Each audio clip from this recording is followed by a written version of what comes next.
So some people confuse the rapture with the second coming,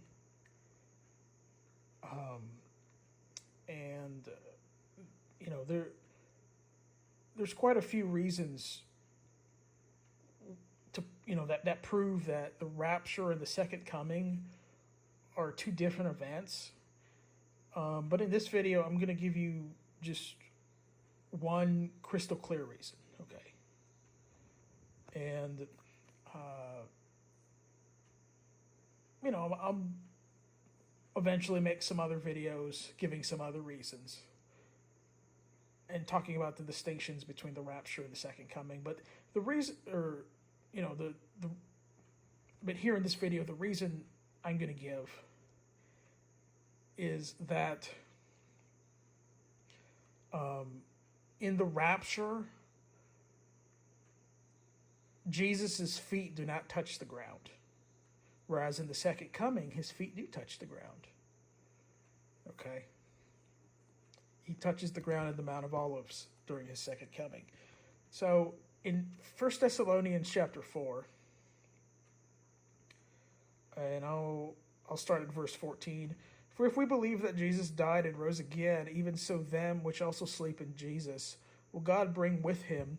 For this we say unto you by the word of the Lord, that we which are alive and remain unto the coming of the Lord shall not prevent them which are asleep. For the Lord himself shall descend from heaven with a shout, with the voice of the archangel, and with the trump of God, and the dead in Christ shall rise first. Then we which are alive and remain shall be caught up together with them in the clouds to meet the Lord in the air. And so shall we ever be with the Lord. Wherefore comfort one another with these words. So, these are passages about the rapture where we're going to be caught up in the clouds to meet the Lord in the air. Okay. And I also want to point out that, 1 Thessalonians chapter 4, verse 17 here, this verse alone debunks purgatory. And, the Roman Catholics, and, this is taking a little detour here, but look, the Roman Catholics,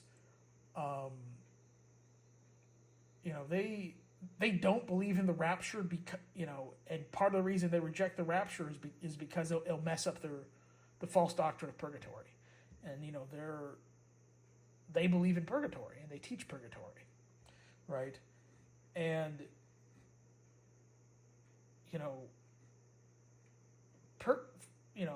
they believe everybody eventually, either goes straight to hell or goes to purgatory. And when they die. But here in the Bible, clearly, it's talking about some people that will be alive and will be caught up in the clouds to meet the Lord in the air. Okay, so that in itself debunks purgatory, because one, purgatory is not real, and then two, these people don't even die. Okay, they go directly into the air to meet the Lord. Okay, so look, Jesus' feet do not touch the ground during the rapture. Okay, we meet him in the clouds. Whereas in the second coming of Jesus Christ,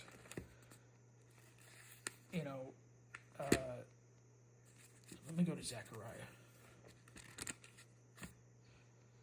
His feet are going to touch down on the Mount of Olives. Okay. Verse 3, chapter 14, then shall the Lord go forth and fight against those nations as when he fought in the day of battle. And his feet shall stand in that day upon the Mount of Olives, which is before Jerusalem on the east, and the Mount of Olives shall cleave in the midst thereof toward the east and toward the west, and there shall be a very great valley, and half of the mountain shall remove toward the north, and half of it toward the south. And ye shall flee to the valley of the mountains, for the valley of the mountains shall reach unto Azal. Yea,